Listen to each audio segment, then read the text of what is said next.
നമ്മളിപ്പോൾ സംസാരിച്ചുകൊണ്ടിരിക്കുന്ന സമയത്ത് പോലും സെനറ്റ് ഇന്റലിജൻസ് കമ്മിറ്റിയുടെ അമേരിക്കയുടെ സെനറ്റ് ഇന്റലിജൻസ് കമ്മിറ്റിയുടെ മാർക്ക് വാർണർ പറയുന്നത് എന്താണെന്ന് വെച്ചാൽ എന്തിനാണ് ഇറാനെ ആക്രമിച്ചതെന്നുള്ള ഒരു ഐഡിയയും അമേരിക്കൻ ഗവൺമെന്റിന് ഒരു തരത്തിലുമില്ല, ഇന്റലിജൻസ് കമ്മിറ്റിക്കില്ല.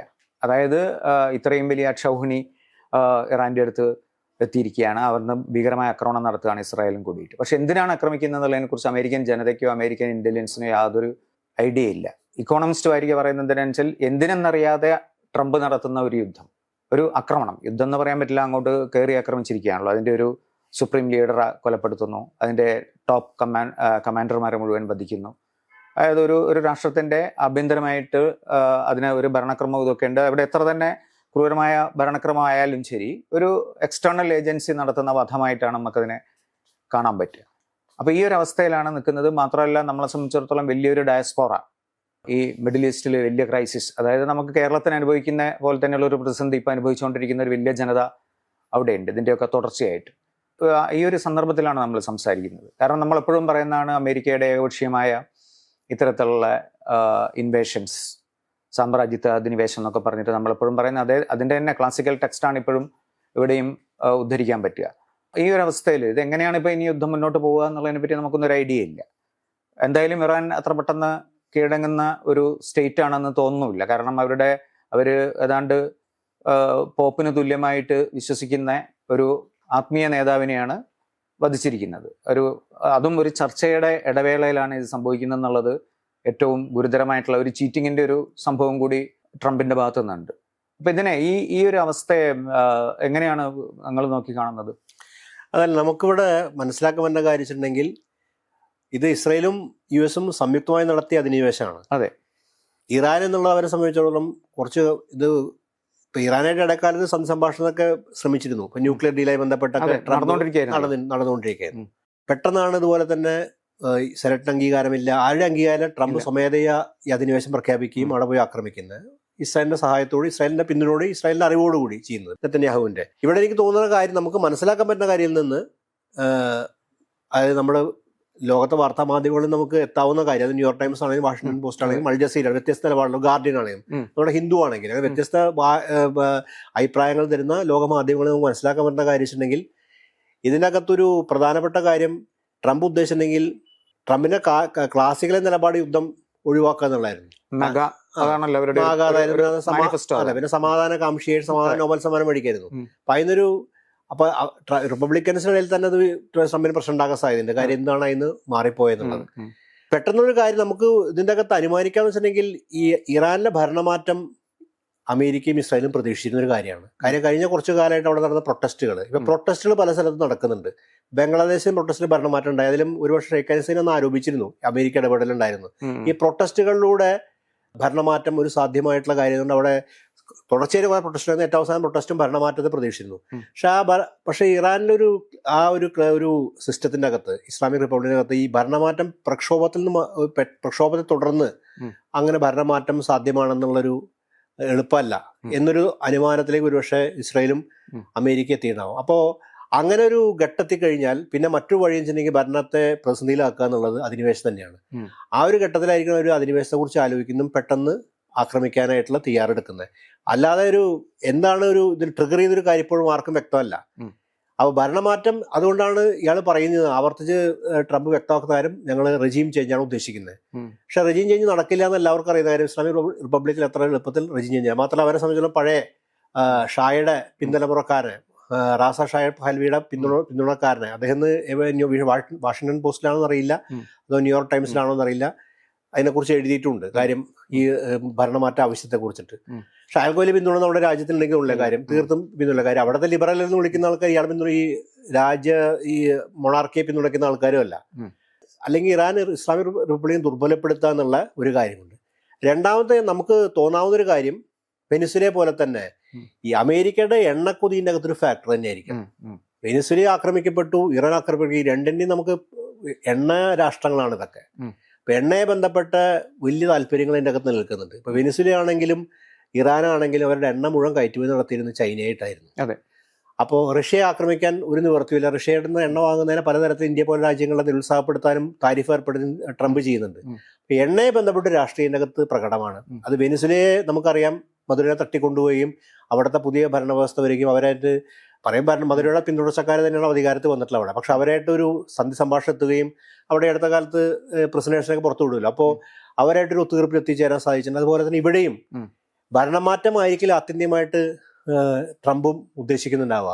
ഇപ്പോൾ ഖമേനിയെ പോലൊരാള് വലിയ ഒരു വിഘാതമായിരുന്നു അമേരിക്കൻ കാര്യം, ശക്തമായ ആന്റി അമേരിക്കനാണ്, ശക്തമായ ആന്റി. അപ്പോൾ അങ്ങനെ ഒരു എന്താ പറയുക സുപ്രീം ലീഡർ നിൽക്കുമ്പോൾ അതിനെ മറികടന്ന് ഇറാനിലൊരു പുതിയ സാധ്യത നിലനിൽക്കുന്നുണ്ടായിരുന്നില്ല. പക്ഷെ അദ്ദേഹത്തിന്റെ അഭാവത്തിൽ അടുത്തൊരാൾ ആ ഒരു പദവിയിലേക്ക് ഇരിക്കുകയും ഒരു ആ ഘട്ടം ഒരു നെഗോസിയേഷനൊക്കെ ധാരാളം സമയം കിട്ടുന്നതാണ്. അപ്പൊ എണ്ണയെ ബന്ധപ്പെട്ട താല്പര്യങ്ങൾ അമേരിക്കയ്ക്കുണ്ട്. അത് മിഡിൽ ഈസ്റ്റുമായി ബന്ധപ്പെട്ട എല്ലാ കാല താല്പര്യങ്ങളും ഇസ്രായേലിനെ പിന്തുണയ്ക്കുന്നൊക്കെ അമേരിക്ക ഈ എണ്ണയെ ബന്ധപ്പെട്ട താല്പര്യങ്ങളെ ബന്ധപ്പെട്ടാണ്. ഇസ്രായേലിനാണെങ്കിൽ ഇസ്രായേൽ ആയതിന്റെ സയനിസ്റ്റ് പൊളിറ്റിക്സിന്റെ ഭാഗമാണ്. ഒരു ഡയറക്റ്റ് ആയിട്ടുള്ള ഇൻവേഷന്റെ ഒരു അത്യാവശ്യം ഇസ്രായേലിനായിരുന്നു. ഇസ്രായേലാണെങ്കിൽ കുഞ്ഞുങ്ങളെ തന്നെ ലക്ഷ്യം വെച്ചുകൊണ്ടുള്ള ഒരു യുദ്ധം, അത്രയും ഒരു വംശീയമായിട്ടുള്ള ഒരു രാഷ്ട്രം, അത് ചെയ്തുകൊണ്ടിരിക്കുന്ന ഒരു പ്രവൃത്തിയുടെ തുടർച്ച. കാരണം ഇതിപ്പോൾ ഈ പെട്ടെന്നുള്ള ഇൻവേഷൻ നമുക്കിപ്പോൾ ഈ മീഡിയ റിപ്പോർട്ടുകൾ മുഴുവൻ വായിച്ചാൽ മനസ്സിലാക്കാൻ പറ്റുന്നത്, അല്ലെങ്കിൽ മനസ്സിലാക്കാൻ പറ്റുന്നത്, അതിൽ ഏറ്റവും കൂടുതൽ ഇൻട്രസ്റ്റ് എടുത്തിട്ടുള്ളത് ഇസ്രായേലാണ്. പക്ഷേ ഈ സ്ട്രൈക്കിന് പെട്ടെന്ന് പുഷ് ചെയ്തിട്ടുള്ളത് സൗദി അറേബ്യയാണ്. ഈ സമയത്താണ് ആക്രമിക്കേണ്ടതെന്ന് ട്രംപുമായിട്ടുള്ള ഡിസ്കഷൻ കഴിഞ്ഞ ദിവസം ഗാർഡിയനും അൽ ജസീറ പോലും സൂചിപ്പിക്കുന്നുണ്ട്. ഇത്തരം സ്റ്റേറ്റുകൾ, അതായത് ഇപ്പോൾ ഇറാന്റെ ഒരു തിരിച്ചടി നോക്കിയാൽ മനസ്സിലാവും. ഇറാൻ തിരിച്ചടിക്കുന്നത് ഈ മിഡിൽ ഈസ്റ്റിലുള്ള അമേരിക്കൻ ബിസിനസ് ഇൻട്രസ്റ്റുകളുടെ മുകളിൽ മുഴുവനാണ്. അതിപ്പം ദുബായ് ഒന്നും നമ്മൾ ഒരിക്കലും അങ്ങനെ പ്രതീക്ഷിക്കുന്ന ഒരു സ്ഥലമാണ്. ദുബായ് എയർപോർട്ട് എന്ന് പറയുന്നത് ലോകത്തിലെ തന്നെ വലിയൊരു ട്രാൻസിറ്റ് പോയിന്റ് ആണ്. മാത്രമല്ല എത്രയോ ലക്ഷം ആൾക്കാർ ദിവസവും അങ്ങോട്ടും ഇങ്ങോട്ടും പോയിക്കൊണ്ടിരിക്കുന്ന സ്ഥലവുമാണ്. അപ്പം ഇറാനെ സംബന്ധിച്ചിടത്തോളം ഇത്തരത്തിലുള്ള ഒരു തിരിച്ചടി തന്നെയാണ് അവർ പ്ലാൻ ചെയ്തിട്ടുണ്ടാവുക. പക്ഷെ ഇതിനകത്ത് ഒരു ഗെയിനർ എന്ന് പറയുന്നത്, ഇതിനകത്ത് ലാഭം എന്ന് പറയുന്നത് ശരിക്കും ഇസ്രായേലിന് തന്നെയാണ്. കാരണം ഇസ്രായേൽ ഇന്ന് ലബനാനിൽ വീണ്ടും ആക്രമണം നടത്തുന്നുണ്ട്. പിന്നെ അതിനിടയിൽ ഗാസയിലെ കൂട്ടക്കുരുതി തുടരുന്നുണ്ട്. അപ്പോൾ ഈ ഒരു ഏകപക്ഷീയമായിട്ടുള്ള ഒരു മനുഷ്യാവലിയെ കൊന്നുകൊണ്ടിരിക്കുന്ന ഇസ്രായേലിൻ്റെ ഒരു പ്രകടനത്തിൻ്റെ, യുദ്ധത്തിൻ്റെ എന്നല്ല, അവർ എക്സിബിറ്റ് ചെയ്തുകൊണ്ടിരിക്കുന്ന ഒരു മനുഷ്യവിരുദ്ധമായ സംഗതിൻ്റെ ഒരു എക്സ്ട്രീം ലെവലിലുള്ള ഒരു ആക്രമണമായിട്ടാണ് എനിക്ക് തോന്നുന്നത്. അല്ല, അത് സംശയമില്ല. ഇസ്രായേലിനെ സംബന്ധിച്ചിടത്തോളം ഇസ്രായേലിന്റെ താല്പര്യങ്ങൾ എക്സ്പാഷനിസ്റ്റ് ആണല്ലോ. എക്സ്പാഷനിസ്റ്റ് ആയിട്ടുള്ള അവരെ സംബന്ധിച്ചിടത്തോളം ഇത് എക്സ്പാൻഡ് ചെയ്യുക അവരുടെ. അപ്പോൾ ഇസ്രായേലിനെ സംബന്ധിച്ചിടത്തോളം ഈ ഇറാൻ അവിടെ ഒരു ത്രെറ്റ് തന്നെയാണ്, ഇറാന്റെ സാന്നിധ്യം. കാരണം ഇറാനാണ് ഏറ്റവും വലിയ ത്രെറ്റ്. അപ്പൊ അതിന്റെ ഒരു വലിയ പ്രശ്നം ഇസ്രായേൽ നേരിടുന്നുണ്ട്. അപ്പൊ ഇസ്രായേലിനെ സംബന്ധിച്ചിടത്തോളം ഈ ബെഞ്ചമിൻ നെതന്യാഹുവിന്റെ നേതൃത്വത്തിലുള്ള സയനിസ്റ്റ് രാഷ്ട്രീയത്തെ സംബന്ധിച്ചിടത്തോളം വംശഹത്യ അവരുടെ മുമ്പിൽ അതൊരു നൈതിക പ്രശ്നം ഉദിക്കുന്നില്ല അവരുടെ മുമ്പിൽ. കാര്യം ഇന്റർനാഷണൽ കോർട്ട് ഓഫ് ജസ്റ്റിസ് വരെ ജനസൈഡിന് വിചാരണ ചെയ്യപ്പെടേണ്ട ആളാണ് ബെഞ്ചമിൻ നെതന്യാഹു എന്ന് പറയുന്ന ഒരു ഘട്ടത്തിൽ എത്തിയിട്ടുള്ളതാണ്. എന്നിട്ടും അതൊന്നും ഇല്ലാതെ തന്നെ വളരെ ആർബിട്രറി ആയിട്ട് അവർക്ക് അവരുടെ ഇത് കൊണ്ടുപോകും, ഇന്റർനാഷണൽ നിയമങ്ങൾ പാലിക്കേണ്ട. നമ്മൾ നോക്കുകയാണെങ്കിൽ ട്രംപിന്റെ ആദ്യഘട്ടത്തിൽ ഗസയിൽ നടന്ന അധിനിവേശം തടയാൻ ട്രംപ് ചില നീക്കങ്ങൾ നടത്തിയിരുന്നു. കാര്യം ആദ്യഘട്ടത്തിൽ ട്രംപ് അധികാരത്തിൽ വന്നുകൊണ്ട് ആ ഒരു കാര്യമാണ്, നോബൽ സമ്മാനം കിട്ടാനുള്ള താല്പര്യത്തിനൊക്കെ ഭാഗമാണോ അറിയില്ലെങ്കിലും എന്തായാലും ഗസയിലെ കൂട്ടക്കുരുതി കൊണ്ടുവരാൻ വേണ്ടിയിട്ടാണ് രണ്ടാം വരവ് എന്നുള്ള രീതിയിലാണ് ട്രംപ് പറഞ്ഞത്. അതെ, പിന്നെ ഗസ ഒരു റിയൽ എസ്റ്റേറ്റ് സ്ഥലമാക്കി മാറ്റി തുടങ്ങിയുള്ള വിചിത്രമായ ആശയങ്ങൾ അവതരിപ്പിച്ചു. അദ്ദേഹത്തിന് അറിയുന്ന കാര്യം നിലയ്ക്കാണ് പറഞ്ഞത്. പക്ഷെ അപ്പോൾ യുദ്ധം കൂട്ടക്കുരുതി അവസാനിപ്പിക്കാൻ നിൽക്കണം. പക്ഷെ അതിന് മാറി ഇസ്രായേൽ ബെഞ്ചമിൻ നെതന്യാഹുവും സയനിസ്റ്റുകളും ഒരുക്കിയ ഒരു രാഷ്ട്രീയ പദ്ധതിയിലേക്ക് ട്രംപ് മെല്ലെ വന്ന് വീഴുകയാണ് ചെയ്തിട്ടുള്ളത്. അല്ലെങ്കിൽ മെല്ലെ അതിനോട് യോജിക്കുകയാണ് ചെയ്തിട്ടുള്ളത്. റിപ്പബ്ലിക്കൻസ് മുഴുവനായിട്ട് യോജിക്കാൻ പറ്റുമോ നമുക്കറിയാം. എന്തായാലും ഇസ്രായേലിന്റെ സയനിസ്റ്റ് പൊളിറ്റിക്സിന്റെ ഭാഗമായിട്ടുള്ള അധിനിവേശത്തിലേക്ക് വീഴുകയാണ് ചെയ്യുന്നത്. അവരെ സംബന്ധിച്ചിടത്തോളം ഇറാൻ വലിയ ത്രെട്ട് തന്നെയാണ്. ഇറാനെ ഒതുക്കുക എന്നുള്ളത്, പ്രത്യേക ഖമേനിയെ പോലെ സുപ്രീം ലീഡർ ഇല്ലാതാവുക എന്നുള്ളത്. ഒരുപക്ഷെ എനിക്ക് തോന്നുന്നു ഈ യുദ്ധത്തിന്റെ ഏക ലക്ഷ്യം റെജീം ചേഞ്ചിനേക്കാൾ ഉപരിയായിട്ട് സുപ്രീം ലീഡറിനെ ഇല്ലാതാക്കുകയാണ്. കാര്യം ആ സുപ്രീം ലീഡർ എന്ത് തന്നെയാണ്, അദ്ദേഹത്തിനെ കുറിച്ച് വ്യത്യസ്ത അഭിപ്രായം, വളരെ ഡെസ്പോട്ടിക് സ്വഭാവമുള്ള ആളായിരിക്കാം, അതുപോലെ ഒരു മർദ്ദന വ്യവസ്ഥ കൊണ്ടുപോയിരുന്നു, അടിച്ചമർത്തിയിരുന്നു അതുപോലെ. പക്ഷേ ഒരു ആധികാരികത, പ്രത്യേകിച്ച് ഈ മുസ്ലിം വേൾഡിന്റെ ഇടയിൽ മുസ്ലിം ലോകത്തിന്റെ ഒരു ആധികാരിക ഷിയ നേതാവാണ് അദ്ദേഹത്തിനുണ്ടായിരുന്നു. അപ്പൊ ആ ഒരു സ്വാധീനം പെട്ടെന്നൊരാൾക്ക് ഇതിലേക്ക് കടന്നു വരാൻ പറ്റില്ല. കാര്യം മുമ്പ് കൊമേനിക്ക് ഉണ്ടായിരുന്നു, അതിനുശേഷം ഖമേനിക്ക് ഉണ്ടായിരുന്നു, അതിനുശേഷം അടുത്ത ആൾക്ക് വരുമ്പോഴേക്കും സമയം കുറെ എടുക്കും. അപ്പൊ അദ്ദേഹത്തെ നിഗ്രഹിക്കുക എന്നുള്ളത് ഒരു വലിയൊരു ഘട്ടം മറികടക്കുക എന്നുള്ള ആ സമയം ഇവർക്ക് പല കാര്യങ്ങളും മുന്നോട്ട് കൊണ്ടുപോകാൻ പറ്റും. അതായിരുന്നു ഇതിന്റെ ലക്ഷ്യം നിൽക്കണം. അപ്പൊ അദ്ദേഹത്തെ ആ നിഗ്രഹം നടക്കുന്നത് ഫസ്റ്റ് ആണല്ലോ ചെയ്തിട്ടുള്ള കാര്യം. അതുകൊണ്ട് കാര്യമുണ്ടോ? കാരണം ഇപ്പം ഖമനയ്ക്ക് പകരം പുതിയ ആളെ ഏതാണ്ട് നോമിനേറ്റ് ചെയ്ത് കഴിഞ്ഞു. അപ്പം ആ ഒരു സുപ്രീം ലീഡർ എന്നുള്ള അതിൻ്റെ ഒരു ലെഗസി അല്ലെങ്കിൽ അതിൻ്റെ ഒരു ഹൈറാർക്കി അതൊരിക്കലും ഇല്ലാതാകുന്നില്ല. മാത്രവുമല്ല, നമുക്ക് ഇറാന്റെ ഒരു പൗരാണിക ചരിത്രം തൊട്ട് ഇങ്ങോട്ട് നോക്കിക്കഴിഞ്ഞാൽ, അതിൻ്റെ ഒരു ഷിയ ഒരു ചരിത്രം നോക്കിക്കഴിഞ്ഞാലും ഒക്കെ തന്നെ വെറും ഒരു പോപ്പിനെ പറ്റിയൊക്കെ പറയുന്ന പോലെ തന്നെയുള്ള ഒരു ലീഡറാണ് ഈ ഖമനി, കൊല്ലപ്പെട്ട ഖമനൈ. അപ്പം അദ്ദേഹത്തിന്റെ ഒരു ഇൻഫ്ലുവൻസ് എന്ന് പറയുന്ന ഒരു വ്യക്തിപരമായ ഇൻഫ്ലുവൻസ് അല്ല, ഒരു ഒരു ഒരു ഒരു വലിയൊരു എന്താ പറയുക, മതാത്മീയതയുടെ ഒരു ആചാര്യൻ എന്നുള്ള രീതിയിലാണ് പ്ലേസ് ചെയ്യപ്പെട്ടിരിക്കുന്നത്. അപ്പോൾ ഈ ആക്രമണത്തിൽ ആ ഒരു സുപ്രീം കമാൻഡറെ കൊല്ലുന്ന പോലെയല്ല സുപ്രീം ലീഡറെ കൊല്ലുക എന്നുള്ളത്. അപ്പൊ അതൊരു, എനിക്ക് തോന്നുന്നു, അമേരിക്കയുടെയും ഇസ്രായേലിന്റെ ഭാഗത്തു നിന്നുള്ള വലിയൊരു ഫ്യൂച്ചറിസ്റ്റിക് ആയിട്ടുള്ള പിഴവാണെന്ന് എനിക്ക് തോന്നുന്നു. അല്ല, ഫ്യൂച്ചറിസ്റ്റിക് ആയ പിഴവായിരിക്കും അത് സംഭവിക്കുക, അങ്ങനെ സംഭവിക്കുകയും ചെയ്യട്ടെ. പക്ഷേ ഇസ്രായേലിനും അമേരിക്കയെ സംബന്ധിച്ചിടത്തോളം ഇറാനായിട്ടുള്ള തർക്കത്തിൽ നിൽക്കുമ്പോൾ സുപ്രീം ലീഡറിന്റെ സാന്നിധ്യം, ഈ ഖമനിയുടെ സാന്നിധ്യം വന്നാൽ ഇവരുടെ എല്ലാവിധ മാത്രം അദ്ദേഹത്തിന്റെ പിന്തുണ, അപ്പൊ ഹൂത്തികൾക്കാണെങ്കിലും യെമനീസ് ഹൂത്തികൾക്കാണെങ്കിലും ഹെസ്ബുള്ളയ്ക്കാണെങ്കിലും അതൊരു വലിയ സാന്നിധ്യമാണ്. അങ്ങനെയാണ് നിഗ്രഹിക്കുക വഴി, ആ സ്ഥാനം ഇല്ലാതാക്കുന്ന വഴി അടുത്ത ആളെ വരെ, ഈ ഉദാഹരണത്തിന് ആയത്തുള്ള കൊമേനിയുള്ള സമയത്ത് മുതൽ തന്നെ ഇദ്ദേഹം മൊണ്ടിസേരിയെ പോലെ, അലി മൊണ്ടിസേരിയെ പോലെ ഇടക്കാലത്ത് നേതാവ് വരേണ്ടതായിരുന്നു. അദ്ദേഹം പിന്നീട് മാറ്റി നിർത്തപ്പെടുകയാണ് ചെയ്തിട്ടുള്ളത്. ഇങ്ങേർക്ക് ഒരു ഇറാൻ ജനതയുടെ പുറത്തും ഈ മുസ്ലിം ലോകത്തിന് പുറത്തുള്ള സ്വാധീനം വളരെ അധികമാണ്. ഈ പുതിയൊരാൾക്ക് നേടിയെടുക്കാൻ കുറെ സമയമെടുക്കും. കാര്യം അങ്ങനെ ആളിപ്പോ ഇപ്പോഴും ആരാണ് അടുത്ത സക്സർ എന്ന് തീരുമാനിക്കപ്പെട്ടിട്ടില്ല. കാര്യം ഇപ്പോഴാണ് പുതിയൊരാൾ വരുന്നു മാത്രമേ ഉള്ളൂ. അപ്പോൾ ഇദ്ദേഹത്തെ ഇല്ലാതാക്കുക എന്നുള്ളത് പ്രധാനപ്പെട്ട അജണ്ട. കാര്യം ഈ താൽക്കാലികമായിട്ട് ഇദ്ദേഹത്തിന്റെ സാന്നിധ്യം ഇസ്രായേലിനെ സംബന്ധിച്ചാൽ ഇസ്രായേലിന്റെ ഈ പദ്ധതികൾക്കെല്ലാം വലിയ തടസ്സം ഇറാനിൽ ഇദ്ദേഹത്തിന്റെ സാന്നിധ്യമായിരുന്നു. അതുകൊണ്ടാണ് യുദ്ധത്തിന്റെ ഒരു തരത്തിൽ നെഗോസിയേഷൻ പോലും ഇല്ലാതെ ആദ്യഘട്ടത്തിൽ തന്നെ, ആദ്യ ദിവസങ്ങളിൽ തന്നെ ഇദ്ദേഹം നിഗ്രഹിക്കുകയാണ് ചെയ്യുന്നത്. ഈ സുപ്രീം ലീഡർ ഇല്ലാതാക്കുകയാണ്. കാര്യം അതോടുകൂടി ഇവർക്കറിയാം എന്താ സൃഷ്ടിക്കാൻ പോകുന്ന ആഘാതം ഭയങ്കരമായിരിക്കും. കാര്യം എല്ലാ യുദ്ധങ്ങളും അത്യന്തികമായി നീക്കുപോക്ക് ലക്ഷ്യം വെക്കുന്നുണ്ടാവില്ല. അങ്ങനെ നീക്കുപോക്കില്ലാത്ത വിധത്തിൽ സുപ്രീം ലീഡർ തന്നെ അവസാനിപ്പിച്ചുകൊണ്ടാണ് ഇസ്രായേൽ മുന്നോട്ട് പോകുന്നത്. അപ്പോൾ നമുക്ക് മനസ്സിലാക്കാൻ പറ്റുന്ന ഒരു ലക്ഷ്യം, യുദ്ധത്തിന്റെ ലക്ഷ്യം എന്ന് പറഞ്ഞാൽ റെജീം ചേഞ്ചിനേക്കാൾ ഉപരിയായിട്ട് ഇദ്ദേഹത്തെ മാറ്റുക എന്നുള്ളതാണ്. അതിലവർ വിജയിക്കുകയും ചെയ്തു. തുടർന്ന് എന്ത് വരുന്നുള്ള കാര്യം ഫ്യൂച്ചറിൽ നമുക്ക് കാണണം. പക്ഷേ ഇസ്രായേലിനെ സംബന്ധിച്ച് ഇസ്രായേലിന്റെ എക്സ്പാൻഷനിസ്റ്റ് ആയിട്ടുള്ള പദ്ധതികൾക്ക് വലിയ തടസ്സം തരുന്നത് ഇദ്ദേഹത്തിന്റെ സാന്നിധ്യം, സുപ്രീം ലീഡറിന്റെ ഖമേനിയുടെ സാന്നിധ്യമായിരുന്നു. അത് അവർക്ക് അവസാനിപ്പിക്കാൻ സാധിച്ചു. അതുപോലെ തന്നെ ട്രംപിനും ഒരുപക്ഷെ വരാൻ പോകുന്ന ലീഡർഷിപ്പായിട്ട് ഒരുപക്ഷെ ബെറ്ററായി ഡീൽ ചെയ്യാൻ പറ്റും, നെഗോഷിയേറ്റ് ചെയ്യാൻ പറ്റും, ട്രംപിന്റെ താല്പര്യങ്ങൾക്ക് അനുസരിച്ച് കാര്യങ്ങൾ കൊണ്ടുപോകാൻ പറ്റും എന്നൊരു തോന്നൽ അവർക്കുണ്ടാവാം. ഇതിനൊക്കെ തടസ്സം നിൽക്കുന്ന ഒരു നേതാവ് നിലയ്ക്ക് അദ്ദേഹത്തെ, പക്ഷേ കമൽറാം പറഞ്ഞ പോലെ തന്നെ ഇന്ന് ഇപ്പോൾ ഷിയാക്കളുടെ ഇടയിലുള്ള ഈ മാർട്ടിയറും രക്തസാക്ഷിത്വം അതൊരു പുതിയ സാധ്യത വരികയും ഇദ്ദേഹത്തിന്റെ രക്തസാക്ഷിത്വം മുസ്ലിം ലോകത്ത് തന്നെ വലിയ സ്വാധീനമായി മാറുകയും ചെയ്യുന്നുണ്ട്. അപ്പോൾ അത് പല സ്ഥലത്ത് അലയടിക്കുന്നുണ്ട്. ഇതുപോലെ വേറെ കാര്യം നേരെ സൂചിപ്പിച്ച പോലെ സൗദി അറേബ്യയുടെ താല്പര്യങ്ങൾക്കും തടസ്സം എന്ന് പറയുന്നത് ഇദ്ദേഹത്തിന്റെ സാന്നിധ്യം, സുപ്രീമോന്റെ സാന്നിധ്യം, സുപ്രീം ലീഡറുടെ സാന്നിധ്യം ആയിരുന്നു. അപ്പൊ അവരും ഇടക്കാലത്ത് അറിയാലോ, സൗദി അറേബ്യ ഈ ഇസ്രായേലായിട്ട് ഒരു കരാർ വെച്ചാണ്, എബ്രഹാമിക് അക്കോർഡ്സ് വരെ വെച്ചതാണ്. അപ്പോ സൗദി അറേബ്യയും യു എയും കുറെ കാലമായിട്ട് വേവർ ചെയ്യുന്നുണ്ട്. ഇവർക്ക് ആ മുസ്ലിം വേൾഡിന്റെ ഒരു പൊതു അല്ല, നേരത്തെ പറഞ്ഞിട്ടൊരു ടോട്ടൽ ഇസ്ലാമിക് യൂണിറ്റി എന്ന് പറഞ്ഞൊരു സാധനമോ, അല്ലെങ്കിൽ ഇപ്പം ഖമേനി കംപ്ലീറ്റ് അംഗീകരിക്കുന്ന ഒരു മുസ്ലിം സാമൂഹ്യാവസ്ഥയൊന്നും ലോകത്തുണ്ടെന്ന് എനിക്ക് തോന്നുന്നില്ല. കാരണം എന്ന് വെച്ചാൽ ഒരു ഇസ്ലാമിക് സ്റ്റേറ്റ് എന്നുള്ള രീതിയിൽ രാഷ്ട്രീയ ഇസ്ലാം ഇറാന് അംഗീകരിക്കുന്നുണ്ടെങ്കിലും അത് ഈ സുന്നി മെജോറിറ്റി ഉള്ള ഒരു മുസ്ലിം സമൂഹത്തിനകത്ത് അംഗീകരിക്കപ്പെട്ട ഒരു രാഷ്ട്രീയ ആചാര്യനോ ആത്മീയ നേതാവോ അല്ല ഈ ഇറാന്റെ സുപ്രീം ലീഡർ എന്ന് പറയുന്നത്. അപ്പൊ എനിക്ക് തോന്നുന്നത് അത്തരത്തിലുള്ള ഒരു ഏകീകരണം മുസ്ലിം ലോകത്തുണ്ടോ? അല്ല, അത്ര ഏകീകരണം ഉണ്ടെന്ന് തോന്നുന്നില്ല. ശരിയാണ്, ആ കാര്യത്തിൽ ഏകീകരണം ഉണ്ടായിട്ടില്ല. കാര്യം എന്തായാലും സുന്നി ഷിയ ഡിവൈഡ് അവിടെയുണ്ട്. IS സുന്നികളെ പ്രധാനം IS ഇറാനെതിരാണ്, ആ സാന്നിധ്യമുണ്ട്, അതൊക്കെ ശരി തന്നെയാണ്. പക്ഷെ എങ്കിലും ഈ ഗസയിലെ ആക്രമിച്ചിട്ടും പാലസ്തീൻ കോസിന് വേണ്ടി നിലനിൽക്കുന്ന ഒരു പ്രധാനപ്പെട്ട മുസ്ലിം രാഷ്ട്രം അല്ലെങ്കിൽ മുസ്ലിം ലോകത്തിനിടയിൽ ഒരു വലിയ സാന്നിധ്യം മാറിയിട്ടുണ്ട് ഇറാൻ. കാര്യം മുസ്ലിം ഈ പാലസ്തീൻ കോസിന് വേണ്ടി അതാണ് ഇസ്രായേൽ. അത് പാലസ്തീൻ കോസ് എന്ന് പറഞ്ഞാൽ മുസ്ലിം ലോകത്തൊക്കെ തന്നെ അലയടിക്കുന്ന ഒരു വിഷയം തന്നെയാണ്. കാര്യം പാലസ്തീന്റെ അധികാരത്തെ കുറിച്ചുള്ള, അവരുടെ സ്വയം സെൽഫ് ഡിറ്റർമിനേഷനെ കുറിച്ചുള്ള, പരമാധികാരത്തെക്കുറിച്ചുള്ള ചിന്തകളും അതിന് അനുകൂലമായ നിലപാട് മുസ്ലിം ലോകത്ത് അലയടിക്കുന്ന കാര്യമാണ്. അതെല്ലാം സ്ഥലത്ത് മുസ്ലിം ലോകം. പക്ഷെ അതൊരു മുസ്ലിം കിങ്ഡംസ് ഒന്നും അതിനെ സപ്പോർട്ട് ചെയ്യുന്നില്ല. മുസ്ലിം കിങ്ഡം സപ്പോർട്ടിൽ മുസ്ലിം ലോകം സപ്പോർട്ട് ചെയ്യുന്നുണ്ടാവാം, മുസ്ലിം മനസ്സ് സപ്പോർട്ട് ചെയ്യാം. അതിന്റെ അകത്തുള്ള ഈ വർഗപര വ്യത്യാസം ഉണ്ടായിരിക്കാം, അതൊക്കെ ഉണ്ടായിരിക്കാം. പക്ഷെ അപ്പോഴും ഇറാൻ പാലസ്തീനെ പിന്തുണയ്ക്കുക എന്നുള്ളത് വലിയ തോതിൽ ഇറാന് അനുകൂലമായിട്ട് ഷിയ വിഭാഗമാണെങ്കിൽ പോലും സുന്നി ലോകത്ത് പോലും ഈ സുപ്രീം ലീഡറിനും ഖമൈനിക്കും ഇറാനും അനുകൂലമായിട്ടൊരു മനോഭാവം ഏതാണ്ട് വന്നിട്ടുണ്ട്. ഇത് ഇസ്രായേലിന്റെ പ്രശ്നം തന്നെയാണ്. ഇസ്രായേലിനെ സ്ഥലം അവരുടെ എല്ലാവിധ താല്പര്യങ്ങളും ഹനിക്കുന്നതാണ് ഈ ഇറാന്റെ നിലപാട്. അപ്പൊ അദ്ദേഹത്തെ ഇല്ലാതാക്കുക എന്നുള്ളൊരു പ്രധാനപ്പെട്ട കാര്യം. ഒപ്പം തന്നെ അമേരിക്ക സംബന്ധിച്ചും എണ്ണയുടെ താല്പര്യങ്ങളും അതിന്റെ അകത്ത് അന്തർലീനമാണ്. ഈ രണ്ട് കാരണമാകണം ഇവരെ ഉടനെ തന്നെ മിഡിൽ ഈസ്റ്റിൽ അമേരിക്കയുടെ താല്പര്യം ഇന്ന് തുടങ്ങിയതല്ല. ഈ സെനറ്റിന് അംഗീകാരമില്ലാതെ ആണ് യുദ്ധം അല്ലെങ്കിൽ അധിനിവേശം നടത്തിയെന്നുള്ളത്. ഒബാമയും പണ്ട് ചെയ്തിട്ടുണ്ട്.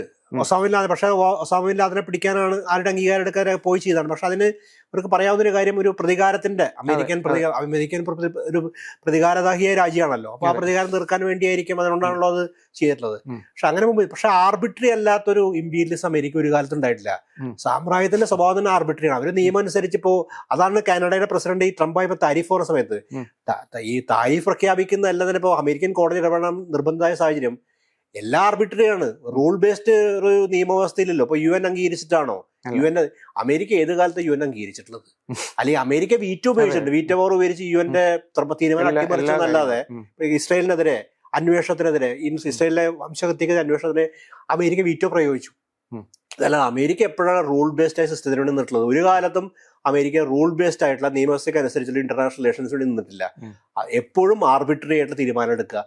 അതൊരു വലിയ നൈരന്തര്യം കാണാൻ പറ്റും. ഇതിന്റെ അകത്ത് ട്രംപ് അതിനെ വലിയ രീതിയിൽ മാനിഫെസ്റ്റ് ചെയ്യുന്ന ട്രംപിന്റെ ഒരു പ്രത്യേക തരത്തിലുള്ള ഒരു ഫ്രൻസിയോ അങ്ങനെ അതുകൊണ്ടാണ്. പക്ഷെ ഇത് ജോർജ് ബുഷിന്റെ കാലത്തും അങ്ങനെ തന്നെയായിരുന്നു. റൂൾ ബേസ്ഡ് ഒരു ലോകത്തെ കുറിച്ച് അങ്ങനെ ഒരു കൃത്യത പാലിച്ചു പോയിട്ടുള്ള ഒരു രാജ്യമല്ല അമേരിക്ക. എപ്പോഴും അത് അഫ്ഗാനിസ്ഥാൻ ഇൻവേഷൻ ആയിക്കോട്ടെ, സദാം ഹുസൈൻ ഇല്ലാത്തൊരു കഥയുടെ പുറത്തല്ലേ, വെപ്പൺ ഓഫ് മാസ് ഡിസ്ട്രക്ഷൻ എന്ന് പറഞ്ഞാൽ ഇല്ലാത്തൊരു കഥയുടെ പുറത്താണ് അത് മാധ്യമങ്ങൾ അതെ അവിടെ പോയി അദ്ദേഹത്തെ വിചാരണ ചെയ്ത് വധശിക്ഷയ്ക്ക് വിധിക്കുന്നത്. അപ്പൊ ഈ റൂൾ ബേസ്ഡ് സംവിധാനം ഒരു കാലത്തും പാലിക്കാത്ത ഒരേ ഒരു രാജ്യം ലോകത്ത് അമേരിക്ക തന്നെയാണ്.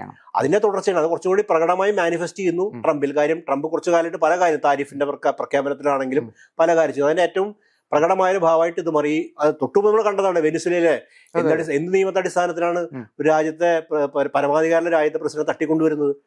അപ്പൊ അത് കാണാം. ഇപ്പൊ പരസ്യമായി തന്നെ ഗ്രീൻലാൻഡ് ഞങ്ങൾ ആക്രമിച്ച് കീഴടക്കുന്നു. അത് യൂറോപ്പിന്റെ അകത്തെ പ്രശ്നമാണ്. ഗ്രീൻലാൻഡ് ആക്രമിച്ച് കീഴടക്കും. കാനഡ ഞങ്ങളുടെ ഭാഗമാണ് എന്ന് പ്രഖ്യാപിക്കുന്നു. കാനഡയെ അതിക്രമിക്കുന്നു പറയുന്നു. ക്യൂബ എല്ലാവിധ ക്യൂബയെ തകർത്തു. ഒരു കൊച്ചു രാഷ്ട്രത്തെ എല്ലാ തരത്തിലും പലരും പറയുന്ന കാരണം ക്യൂബയെ കുറിച്ചിട്ട് നമ്മുടെ വലതുപക്ഷവും പൊതുവെ ലിബറലുകളും പറയുന്നുണ്ട് ക്യൂബ. നിങ്ങളെ ഒരു രാജ്യത്തെ, ഇപ്പൊ കേരളം രാജ്യത്തെ ഇന്ത്യൻ ഭരണകൂടം അല്ലെങ്കിൽ കേന്ദ്ര ഭരണകൂടം ആരെങ്കിലും ജീവിക്കാൻ സമ്മതിക്കാതിരിക്കുക, ഇവിടെ എല്ലാം ഉപരോധം ഏർപ്പെടുത്തുക, ഒരു തരത്തിലുള്ളത്, പിന്നെ എങ്ങനെ കേരളം ജീവിക്കും? അപ്പൊ ക്യൂബയുടെ പ്രശ്നം ലിബറലുകൾ പറയുന്നാലും പോലെ വലതുപക്ഷക്കാർ പറയുന്നാലും ഒരു രാജ്യത്തിന് എല്ലാവിധത്തിലും എംബാർഗോ സൃഷ്ടിച്ചുകൊണ്ട് ജീവിക്കാൻ അനുവദിക്കുക, പിന്നെ എങ്ങനെ ആ രാജ്യം അതിജീവിക്കും? ദാരിദ്ര്യവും പട്ടിണിയോടെ വരും. അത് ഭരണകൂടത്തിന് കുഴപ്പമില്ല. കാര്യം അവരെ ഒരു തരം ട്രേഡും സാധ്യമല്ല, ഒരു തരത്തിലുള്ള പുറമേ സാധനം വരാൻ സാധ്യമില്ല. അപ്പൊ ഒരു കംപ്ലീറ്റ് എംബാർഗോയിൽ ജീവിക്കുന്ന രാജ്യത്തെ സംബന്ധിച്ചോളം സോവിയറ്റ് യൂണിയനായിരുന്നു പണ്ട് സഹായം. സോവിയറ്റ് യൂണിയൻ ഇന്ന് ചൈന സഹായിക്കുന്നില്ല. പിന്നെ എങ്ങനെ അത് ജീവിക്കും ആ ദുർബലമായ രാഷ്ട്രം? അപ്പൊ അവിടുത്തെ ഭരണാധികാരികളെ കുറ്റം പറയാൻ എളുപ്പമാണ്, അവിടെ ഏകാധിപത്യമാണെന്നൊക്കെ പറയാൻ വളരെ എളുപ്പമാണ്. പക്ഷെ ആ രാജ്യം അതിജീവിക്കാൻ പറ്റാത്ത വിധത്തിൽ പ്രതിസന്ധിയിൽ പെടുത്തിയിട്ടുള്ളത് അമേരിക്കയാണ്, സാമ്രാജ്യത്താണ്. ഇപ്പൊ അത് ഏറ്റെടുക്കുന്നതാണ് പറയുന്നത്. ആ വാക്ക് തന്നെ മോശമായി. നമ്മൾ ടേക്ക് ഓവർ എന്നൊക്കെ പറഞ്ഞ പോലെ കോർപ്പറേറ്റുകൾ പറയുന്ന പോലെ ഞങ്ങളിത് ടേക്ക് ഓവർ ചെയ്യുന്നതാണ് പറഞ്ഞത്. ആ ക്യൂബയെ നാളെ സംഭവിക്കാം, ഒരു പ്രതികാരം ഉണ്ടാവില്ല. അപ്പൊ ചൈന പോലെ രാജ്യം നമ്മൾ മനസ്സിലാക്കുന്നിടത്തോളം സോവിയറ്റ് യൂണിയന് ശേഷം ഒരുപക്ഷെ ചൈനയായിരുന്നു ഈ കാര്യങ്ങൾ പ്രതികരിക്കേണ്ടത്. കാര്യം സോഷ്യലിസ്റ്റ് രാഷ്ട്രം നിലയ്ക്ക്, സോഷ്യലിസ്റ്റ് അഭിമുഖ്യമുള്ള രാഷ്ട്രം നിലയ്ക്ക് ചൈന പ്രതികരിക്കുന്നില്ല. ചൈന ഈ തൊഴിൽന്യായങ്ങൾ അല്ലെങ്കിൽ എന്തെങ്കിലും അഭിപ്രായം പറയും, അത് നിങ്ങൾ ചെയ്യാൻ പാടില്ല വളരെ. പക്ഷെ പ്രത്യക്ഷത്തിൽ ഒരു മുന്നറിയിപ്പോ അല്ലെങ്കിൽ ഒരു വാണിംഗോ കൊടുക്കാൻ തയ്യാറല്ല. ചൈനയ്ക്ക് യുദ്ധത്തിൽ പങ്കുചേരാൻ താല്പര്യമില്ല. പക്ഷെ ഈ ഇറാൻ ആക്രമണത്തിന് ചൈന അപലപിച്ചിട്ടുണ്ട്. അപലപിച്ചിട്ടുണ്ട്, റഷ്യ അപലപിച്ചിട്ടുണ്ട്. പക്ഷെ നമ്മൾ സോവിയറ്റ് യൂണിയൻ പണ്ട് ക്യൂബൻ ക്രൈസിന്റെ സമയത്ത് സോവിയറ്റ് യൂണിയന്റെ സാന്നിധ്യം അമേരിക്കയെ സംബന്ധിച്ചോളം വലിയ പ്രതിസന്ധിയിലായിരുന്നു.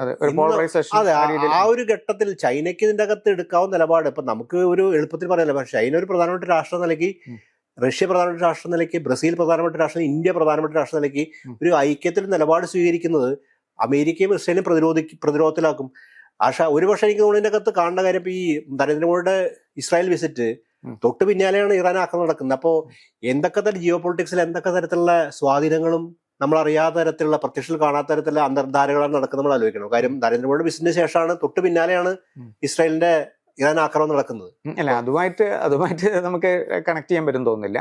പിന്നെ മാത്രമല്ല, ഇറാനുമായിട്ട് നയതന്ത്ര ബന്ധവും വാണിജ്യ ബന്ധവും നല്ല ശക്തി. ഇപ്പൊ ചബഹാർ പോർട്ട്, അത് ഇറാനുമായിട്ടുള്ള വെസ്റ്റ് ഏഷ്യയിലേക്കുള്ള ഒരു കവാടം എന്നുള്ള രീതിയിൽ നരേന്ദ്രമോദിയുടെ കാലത്താണ് അതിന്റെ പ്രവർത്തനങ്ങൾ നടക്കുന്നത്. മാത്രമല്ല നല്ല നയതന്ത്ര ബന്ധവും വാണിജ്യ ബന്ധവുമുള്ള പിന്നെ ഒരു രാഷ്ട്രമാണ് ഇന്ത്യ. അല്ല, ഇന്ത്യയുടെ സമ്മതം വാങ്ങുമോ, ഇന്ത്യയും കൂടി അറിയിച്ചുകൊണ്ട് ആക്രമിച്ചു നടത്തല്ല ഉദ്ദേശിച്ചത്. പക്ഷെ ആ ജിയോ പൊളിറ്റിക്സിൽ സ്വാധീനം ഉണ്ടാക്കണം ഇസ്രായേൽ. ഇപ്പോ ഇന്ത്യയിൽ പ്രതികരിക്കേണ്ടതാണ്, മറ്റു രീതിയിൽ ഇന്ത്യ പ്രതികരിക്കേണ്ട ഒരു രാഷ്ട്രമാണ് ഈ കാര്യത്തിൽ. ഇപ്പൊ ഇസ്രായേൽ ഇത് ഇറാൻ ആക്രമിക്കുമ്പോൾ സ്വാഭാവികമായിട്ട് ഇന്ത്യ പ്രതികരിക്കും. പക്ഷെ ഇന്ത്യ സംബന്ധിച്ച് ഈ സൗഹൃദം ഇപ്പോഴാണ് പൂത്തുലയുന്നത്.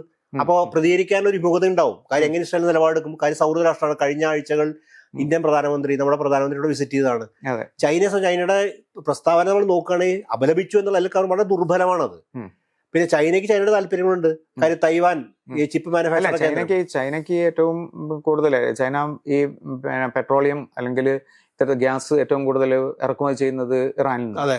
അതിന്റെ പ്രശ്നങ്ങളുണ്ട്. പക്ഷെ അതുകൊണ്ട് തന്നെ അത് ഏറ്റവും കൂടുതൽ ക്രൈസിസിലാക്കാൻ പോകുന്നത്. ഇപ്പൊ ഉദാഹരണത്തിന് ഇപ്പൊ ഹോർമുസ് സ്ട്രൈറ്റ്, അതിൽ അപ്പുറത്തും ഇപ്പുറത്തുമായിട്ട് 800ഓളം ചരക്ക് കപ്പലുകൾ കുടുങ്ങിക്കിടക്കുക. ഇതൊക്കെ ഉണ്ടാക്കാൻ പോകുന്ന ഒരു വലിയ ക്രൈസിസ് ഉണ്ട്. കാരണം അമേരിക്കയ്ക്ക് ഒരുപക്ഷെ ഡയറക്റ്റ് ബാധിക്കുന്നില്ലെങ്കിലും മറ്റ് ഇപ്പൊ നമ്മുടെ ഏഷ്യൻ രാഷ്ട്രങ്ങളെയും ഒക്കെ തന്നെ വളരെ പെട്ടെന്ന് തന്നെ ബാധിക്കാൻ സാധ്യതയുള്ള സംഗതികളാണ് നടക്കാൻ പോകുന്നത്. മാത്രമല്ല നമ്മളെ കേരളത്തിനെ സംബന്ധിച്ചിടത്തോളം കേരളത്തിന് ഇത് വളരെ ഡയറക്റ്റ് ആയിട്ട് ഒരു റിസഷൻ പോലും വരാൻ സാധ്യതയുള്ള ഒരു അവസ്ഥയാണ് ഈ മിഡിൽ ഈസ്റ്റിൽ ഇറാൻ പ്രത്യാക്രമണം തുടരുകയാണെങ്കിൽ സംഭവിക്കാൻ പോകുന്നത്. ഇതൊക്കെ കൂടിയിട്ട് ഒരു ജിയോ പൊളിറ്റിക്കൽ ഭാവന ഇല്ലാത്ത ഒരു പ്രസിഡന്റുമാരുടെ ഒരു ഇടപെടലായിട്ടാണ്, ഒരു ഭീകരാക്രമണമായിട്ടും അവരുടെ ഒരു മനോനിലയുടെ പ്രശ്നം കൂടിയായിട്ടാണ് എനിക്ക് തോന്നുന്നത്. അല്ല, മനോനിലയുടെ പ്രശ്നം, പക്ഷെ മനോനിലയെ നമ്മൾ സ്റ്റേറ്റിനെ റെപ്രസെന്റ് ചെയ്യുന്നത്. ഇപ്പൊ ഉദാഹരണത്തിന് അങ്ങനത്തെ വോട്ടൊക്കെ ഇവിടെ നടന്നിട്ടുണ്ട് അമേരിക്കയിൽ. അതിനകത്ത് 47% പേര് പറയുന്നത് ട്രംപിന്റെ മനോനില പരിശോധിക്കണം. അതെ, ട്രംപിനെതിരെ ശക്തമായിട്ട് അമേരിക്കയിൽ ജനങ്ങൾ വരുന്നിട്ടുണ്ട്. അതിപ്പോ ഈ പ്രൊട്ടസ്റ്റ് നടന്നുവല്ലോ. ഇതിനെ പക്ഷേ അമേരിക്കയുടെ വിയറ്റ്നാമിനെതിരെ അമേരിക്ക ആ സമയത്ത് കെനഡി ഭരിക്കും പ്രൊട്ടസ്റ്റ് ഉണ്ടായിരുന്നു. ആ പ്രൊട്ടസ്റ്റ് എല്ലാ കാലത്തുണ്ട്. പക്ഷെ ട്രംപ് പുതിയ കാലത്തെ ടൈറന്റുകൾ എല്ലാം മനോനില തെറ്റിയ ആൾക്കാരാണ്. അത് ബെഞ്ചമിൻ നെതന്യാഹു ആകട്ടെ, ഞാൻ എല്ലാവരുടെ പേര് പറയേണ്ട ആവശ്യമില്ലാത്തതുകൊണ്ട് ഞാൻ പറയുന്നില്ല. പക്ഷെ പല ടൈറൻസും അടിസ്ഥാനമായിട്ട് ഈ ഇതുപോലെ മനോനില തെറ്റിയ ആൾക്കാർ, സമനിലയുള്ള ആൾക്കാരല്ല. അവർ സമചിത്തോടെ ലോകത്തേക്ക് കാണുന്നത്. അവരുടെ വ്യക്തിപര നാർസിസം, അവരുടെ വ്യക്തിപരമായ താല്പര്യങ്ങൾ, അവർക്കിപ്പോ നോബൽ സമ്മാനത്തെ കുറിച്ച് ട്രംപിന്റെ നിരീക്ഷണം തന്നെ നോബൽ സമ്മാനം പിടിച്ചു വാങ്ങുന്നുള്ള ലൈനിലാണ് പറയുന്നത്. അങ്ങനെ അപ്പൊ അത്തരം വിചിത്രമായ ചിന്തകളുള്ള ആൾക്കാരാണ്. പക്ഷെ അപ്പോഴും ഒരു സ്റ്റേറ്റ് എസ്റ്റാബ്ലിഷ്മെന്റ് പിന്നിലുണ്ട്. ആ സ്റ്റേറ്റ് എസ്റ്റാബ്ലിഷ്മെന്റിന്റെ കണക്കിലെടുക്കാതെ, അവരുടെ താല്പര്യങ്ങൾ മനസ്സിലാക്കാതെ ട്രംപിന് ഏകപക്ഷീയമായി തീരുമാനമെടുക്കാൻ അമേരിക്കനും പറ്റില്ല. അപ്പൊ പെന്റഗണിന്റെയും സിഐയുടെയും ഉത്തമ താല്പര്യത്തിന് വേണ്ടി പ്രവർത്തിക്കുന്നുണ്ട്. ഇപ്പൊ മാർക്ക് റൂബിയോ, ഇന്നിപ്പോ നമ്മൾ മനസ്സിലാക്കാം, മാർക്ക് റൂബിയെ പോലെ ഒരാള് ട്രംപിന്റെ ഈ അധിനിവേശ നയത്തെ അനുകൂലിക്കുന്ന ആളാണ്. അപ്പോ അങ്ങനെ ഒരു വ്യവസ്ഥ അവിടെ നിലനിൽക്കുന്നുണ്ട്. പക്ഷെ റിപ്പബ്ലിക്കൻ ഇതിൽ തന്നെ ഒരു വ്യത്യസ്ത അഭിപ്രായമുണ്ട് എന്ന് തന്നെയാണ് നമ്മൾ കാണുന്നത്. ഈ നിയോ കൺസർവേറ്റീവ് ഒരു സംവിധാനം ഇതിന്റെ അകത്ത് ലോകത്തെ ഈ നിലയ്ക്ക് തന്നെയാണ് നിർണ്ണയിക്കുന്നത്. പിന്നെ അകത്ത് നമ്മൾ സപ്ലൈയുടെ പ്രശ്നങ്ങളുണ്ട്, എണ്ണയുടെ പ്രശ്നമുണ്ട്. മിഡിൽ ഈസ്റ്റ് എന്ന് പറയുന്നത് ദീർഘകാലമായിട്ട് ഇപ്പൊ നമ്മൾ നോക്കാം, അഫ്ഗാനിസ്ഥാൻ അധിനിവേശം നടത്തി, താലിബാൻ എതിരായിരുന്നു ഒബാമയുടെ കാലത്ത് അധിനിവേശം. അവസാനം എന്താ റിസൾട്ട്? താലിബാൻ അധികാരത്തിരിക്കുകയാണ്. അധികാരം അതെ, ബൈഡന്റെ കാലത്ത് അവിടുന്ന് സേന പിൻവലിച്ചു. താലിബാൻ സുഖമായ താലിബാൻ അധികാരത്തിരിക്കുക. താലിബാൻ പഴയ ഗോത്ര നിയമങ്ങളാണ്, ഇസ്ലാമിക നിയമം എന്ന പേര് നടപ്പാക്കുന്ന അവിടെ. ഇതൊക്കെ ഇന്ത്യയുടെ അടുത്ത പാർട്ണറാണ്, പാകിസ്ഥാനാണ് താലിബാന്റെ പ്രശ്നങ്ങൾ മുഴുവൻ. അപ്പോ ഈ താലിബാൻ നിർമുക്തമായിട്ടുള്ള വളരെ ഇവര് പറഞ്ഞത് മനുഷ്യാവകാശം പുനഃസ്ഥാപിക്കാനാണല്ലോ പോയത്. ഇറാഖിൽ മനുഷ്യാവകാശം പുനഃസ്ഥാപിക്കാനാണ് പോയത്. അവിടെ എന്താണ്? അവിടെ IS പോലെ സംഘടന വളർത്തി അവിടെ ആകെ സങ്കീർണമാക്കി. ഒരു സുന്നി രാഷ്ട്ര ഷിയ ഭരണാധികാരികളെ കൊണ്ടുവന്ന് സ്ഥാപിച്ചു, അവിടെയും സങ്കീർണമാക്കി. എവിടെയാണ് ഇപ്പോ അതുപോലെ തന്നെ നമ്മൾ ഗദ്ദാഫിയുടെ സ്ഥലത്ത് ലിബിയയിൽ എന്താണ്? ലിബിയൻ താറുമാറാക്കി, അസാദിനെ പുറത്താക്കി, സിറിയൻ താറുമാറാക്കി. അപ്പോൾ അമേരിക്ക പ്രത്യേകിച്ച് അങ്ങനെ ഒരു ഈ പേരിൽ മനുഷ്യാവകാശം പറയുകയാണെങ്കിലും ആത്യന്തികമായിട്ട് അവിടെയൊക്കെ താറുമാറാക്കുകയും ഇവരുടെ വിഭവപരമായിട്ടുള്ള താല്പര്യങ്ങൾ സംരക്ഷിക്കുകയും ഈ സപ്ലൈ നിലനിർത്താൻ വേണ്ടി ശ്രമങ്ങൾ നടത്താൻ പ്രത്യേകിച്ച് എന്താ ഉണ്ടായിട്ടുള്ള അതിന്റെ അകത്ത്. അപ്പൊ അമേരിക്കൻ സാമ്രാജ്യത്വം, നിയോ കൺസർവേറ്റീവ് സാമ്രാജ്യത്വം അതിന്റെ സ്വഭാവം എപ്പോഴും പ്രകടിപ്പിക്കുന്നത്. അപ്പൊ ട്രംപിലൂടെയും വിജയനെ പ്രകടിപ്പിച്ചു. ഇടക്കാലത്ത് എല്ലാവർക്കും സംശയം ഉണ്ടായിരുന്നു ട്രംപ് അമേരിക്കൻ ഐസൊലേഷൻ പാതയിലേക്കാണ് പോകുന്നത്, അമേരിക്ക ഒരു വേറിട്ട പാതയിലേക്കാണ് പോകുന്നത്. അതില്ല, വീണ്ടും നിയോ കൺസർവേറ്റീവ് ഭരണക്രമം വീണ്ടും ആധിപത്യം ചെലുത്തിയിരിക്കുന്നു. അത് നമ്മൾ ഇന്ന് മനസ്സിലാക്കേണ്ട കാര്യം. വീണ്ടും അവരുടെ പഴയ നിലപാടുകൾ ആവർത്തിക്കപ്പെട്ടിരിക്കുന്നു. അതേപോലെ തന്നെ ഇപ്പൊ മിഡിൽ ഈസ്റ്റിലേക്ക് വീണ്ടും അധിനിവേശം ആരംഭിച്ചിരിക്കുകയാണ്. ഇടക്കാലത്ത് ബൈഡന് ശേഷം മിഡിൽ ഈസ്റ്റ് താല്പര്യങ്ങൾ പിൻവാങ്ങുകയായിരുന്നു. ഇപ്പോ ഗസയിൽ അധിനിവേശം നടത്തുന്ന സമയത്ത് അതിൽ പ്രത്യക്ഷ അമേരിക്ക ഉണ്ടായിരുന്നില്ല തുടക്കത്തിൽ. സപ്ലൈ ചെയ്തിരുന്നു പല താല്പര്യങ്ങളും, പക്ഷേ പ്രത്യക്ഷ ആ നിലയ്ക്ക് വന്നിരുന്നില്ല. ബൈഡൻ എന്താ പറയാ അതിനെ പിന്തുണച്ചിരുന്നു എങ്കിൽ കഴിഞ്ഞ് അമേരിക്ക നേരിട്ട് പ്രത്യക്ഷ ഇടപെടലുണ്ടായിരുന്നില്ല. ഇപ്പൊ മിഡിൽ ഈസ്റ്റിലേക്ക് നേരിട്ട് വീണ്ടും അമേരിക്ക എത്തിപ്പെട്ടിരിക്കുകയാണ്. ഇറാൻ ആക്രമണത്തിൽ അമേരിക്കയും ഇസ്രായേലും സംയുക്തമായുള്ള ആക്രമിച്ചത് അവിടെ വീണ്ടും എത്തിച്ചേർന്നിരിക്കാം. മിഡിൽ ഈസ്റ്റ് വീണ്ടും ഇവരുടെ യുദ്ധക്കളമായി മാറ്റിയിരിക്കുന്നു. അപ്പൊ വീണ്ടും നിയോ കൺസർവേറ്റീവ് എസ്റ്റാബ്ലിഷ്മെന്റ് വീണ്ടും അതിന്റെ താല്പര്യങ്ങൾ നടപ്പാക്കിക്കൊണ്ടിരിക്കുകയാണ്. ഇതിന്റെയൊക്കെ പിന്നിൽ പ്രധാന അമേരിക്കൻ വിഭാഗത്തിന്, അമേരിക്കയിലെ വരണീയ വിഭാഗത്തിനെ സംബന്ധിച്ചിടത്തോളം എണ്ണ തന്നെയാണ് പ്രശ്നം. അത് നിയോ കൺസർവേറ്റീവ് സംവിധാനം ഇതാക്കുന്നു. പിന്നെ ചൈനയുടെ റൈസ്. പിന്നെ ഇടക്കാലം നമ്മൾ നോക്കുകയാണെങ്കിൽ ഇറാനായിട്ട് അമേരിക്കയുടെ പ്രശ്നം ദീർഘകാലമാണ്. അത് ഷാ പോയതിനു ശേഷം ഇസ്ലാമിക് റിപ്പബ്ലിക്കായിട്ട് തുടക്കം മുതൽ തന്നെ ഈ അമേരിക്ക പ്രശ്നമുണ്ട്. അമേരിക്ക ഒരു ഭരണകൂടവും ഒരു ഭരണാധികാരിയും ഇറാൻ അനുകൂല നിലപാടെടുത്തിട്ടില്ല.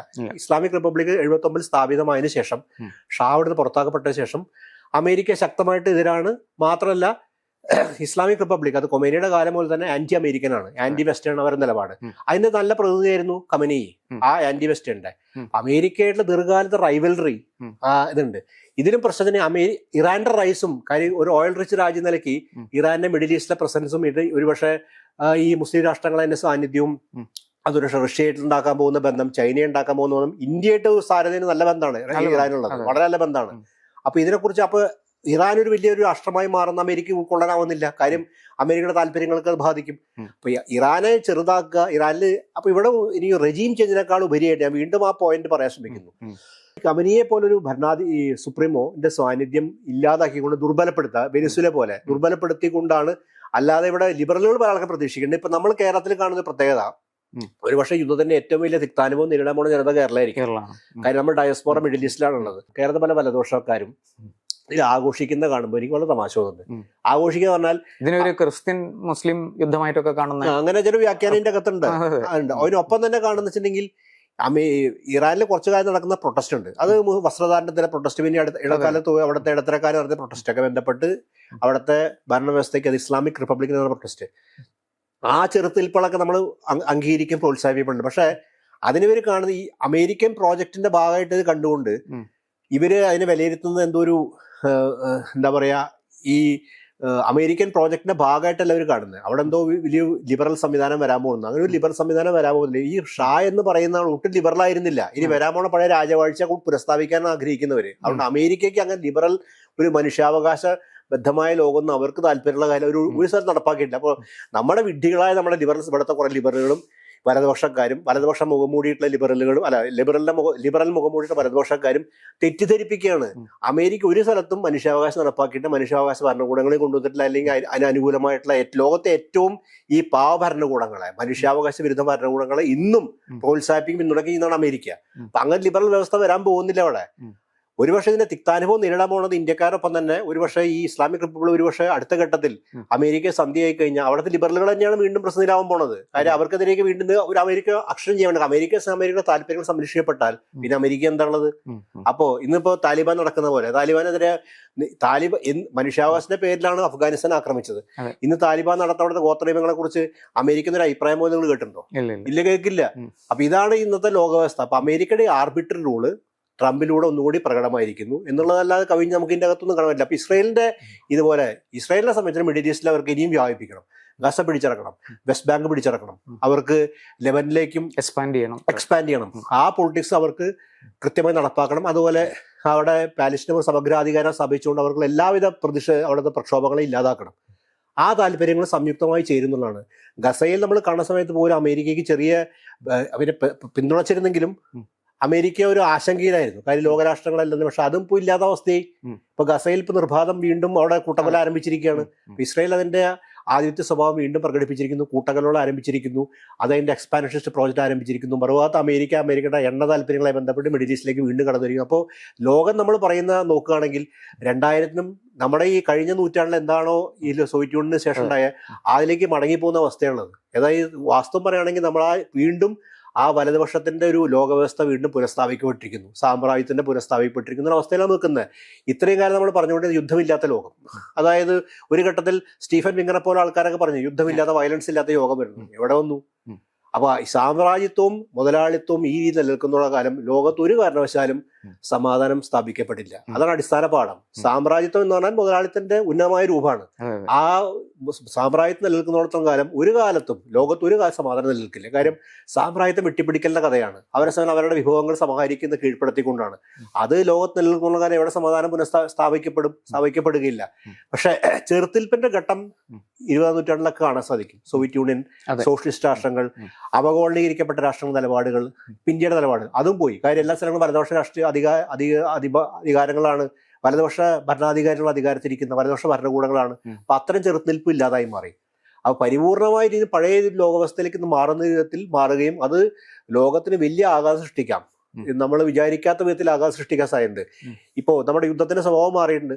കാരണം ഇപ്പൊ AI കേന്ദ്രിതമായിട്ടുള്ള യുദ്ധങ്ങൾ, നമ്മുടെ ഓട്ടോമേറ്റഡ് ആയിട്ടുള്ള വെപ്പൺസ് എലമെന്റ്സിലേക്ക് ഇതിന്റെ നമ്മുടെ ഈ വംശഹത്യയുടെയും കൂട്ടക്കൊലയുടെയും വ്യാപനം നമ്മൾ വിചാരിക്കാത്ത വിധത്തിൽ മാറിക്കഴിഞ്ഞു. കാരണം ഡ്രോൺ ആക്രമണത്തിലൂടെയൊക്കെ.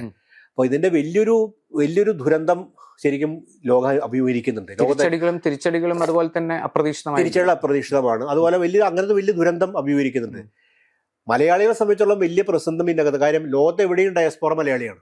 അത് മിഡിൽ ഈസ്റ്റ് ആണെങ്കിലും യൂറോപ്പിലാണെങ്കിലും അമേരിക്കയിലാണെങ്കിലും. ഇതിന്റെ ആദ്യത്തെ ആഘാതം എന്ന് പറയുന്നത് ഈ കുടിയേറിയ ജനങ്ങൾക്കായിരിക്കും, അല്ലെങ്കിൽ അവിടെ ജീവിക്കുന്ന പുതിയ മൈഗ്രൻസിനായിരിക്കും. അവരെ പുറത്ത് വംശീയ ആക്രമണം ഉണ്ടാവാം, അവര് ജോലിയിൽ നിന്നും അവർക്ക് തൊഴിൽപരമായിട്ടും പ്രതിസന്ധികൾ നേരിടാം. അപ്പോൾ കേരളം അതിലേക്ക് വരും. അപ്പോൾ ഞാൻ ആലോചിക്കുന്ന കേരളത്തിൽ വലതുപക്ഷ ആൾക്കാർ വളരെ ഈ ഇറാനെതിരെ ആക്രമണം നടക്കുമ്പോൾ അവിടുത്തെ സുപ്രീമോ ലീഡർ അവർക്ക് വ്യക്തിപരമായ എന്തെങ്കിലും ദേഷ്യങ്ങളോ അസ്വസ്ഥതകളൊക്കെ ഉണ്ടായിരിക്കാം.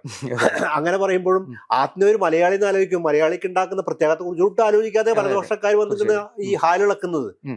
മലയാളിയെ സംബന്ധിച്ച് മലയാളിയുടെ ഒരു ബേസിക്കായ നമ്മുടെ ഒരു സെൽഫ് ഇൻട്രസ്റ്റ് വെച്ച് നോക്കുകയാണെങ്കിൽ മലയാളിയെ സംബന്ധിച്ച് വലിയ പ്രത്യേകത സൃഷ്ടിക്കാൻ പോകുന്നതാണ്.